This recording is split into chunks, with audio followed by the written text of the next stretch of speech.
Hello, everybody. Scott Golden here with Golden Opportunities Coaching. Welcome to those of you who are new. Welcome back to those of you who are seasoned veterans of what we do around here. What we do around here is discuss psychological, emotional, coaching-related topics, and we do that on a daily basis most days.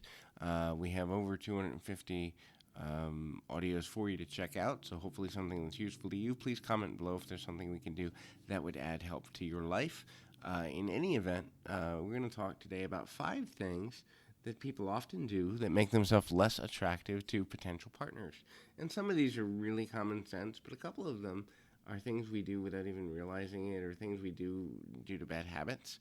So the first one is one of those bad habit things, and that is if we're too serious.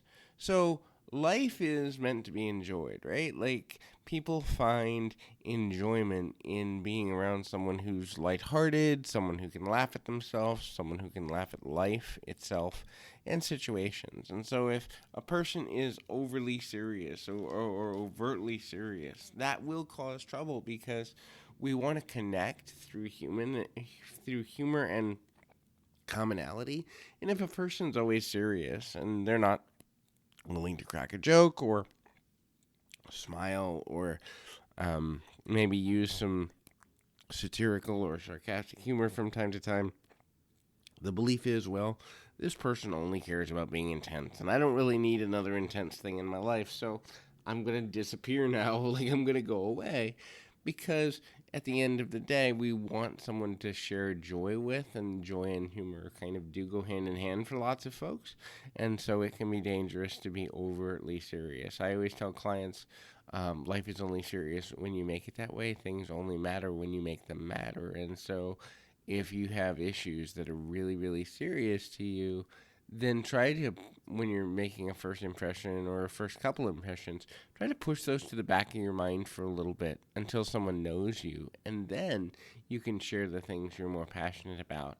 But doing it right from the beginning can actually turn people off. The next is tense body. So body language says a lot about how open we are. If we're crossing our arms, if we're stamping our foot, if we're tapping our foot, if we're trying to bore a hole into somebody by looking at them really intensely, if we are maybe just there's tension in our body, like we're holding a fist at our sides, or there's a million different body languages that we want to use, and there's also a million we don't want to use when trying to be inviting to a person. So imagine that someone's going to come up and give you a hug or a pat on the shoulder. How do you physically want to feel right before the moment they make physical contact with your body? That level of looseness and invitation should also come across in your emotional state and emotional affect if you're trying to impress a new person or connect with a new person. The next one is pessimism and negativity. So, look, life's hard. We all get that. There are things at work that are difficult. There are former relationships that are difficult. Many of us have family dynamic challenges. Many of us have challenges with our children. There are people that deal with emotional instabilities like depression, anxiety, panic disorder, and life is difficult. And it's okay to have a conversation about something that's bothering you when you first meet somebody, as long as it's outnumbered and outweighed by the things that are either going well, or things you have hope in, or things that matter to you that you're looking forward to. There has to be more positivity than negativity in those early conversations. Because here's the thing. If I want negativity, I can turn on the news. If I want negativity, I can go on the internet. If I want negativity, I can, look around myself and listen to people talk in the street. People tend to be more negative than positive. They tend to be more abrasive than inviting. And when you're first connecting with somebody, something as simple as a small touch or a smile or a pat on the back can be a bridge for them to be more comfortable in getting to know you better. But you have to be able to make the bridge first within yourself about, well, I need to be inviting and I need to be positive or even neutral. Hey, I don't know what's going to happen here, but I'm hoping something good happens. That's a neutral statement, but at least it shows that you lean towards having more hope than fear, and people will be more attracted to that than if you say, nothing ever goes right for me. And so that's the third. The fourth is if you're not rested or you're constantly tense. So if you're shifting on your feet a lot, if you're showing a level of nervousness, look, people understand that meeting new people can be difficult. I think we've all been, or most of us have been in a social situation where meeting someone new has been really overwhelming. We get it. It's no fun. It can be emotionally painful. It can be jarring.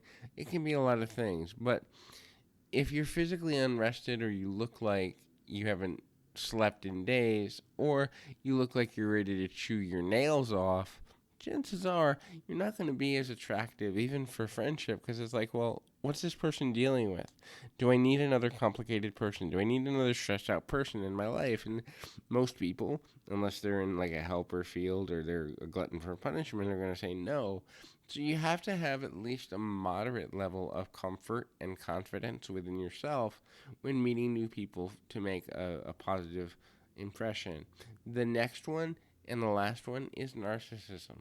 Look, we know you're invested in yourself. You live with yourself every day. That's great. There are things that matter to you. There are causes that matter to you. You care about what's going on in your work life. You care about what's going on with your kids. You care about what's going on with every part of you because, well, you have to wake up with yourself every day. Other people don't.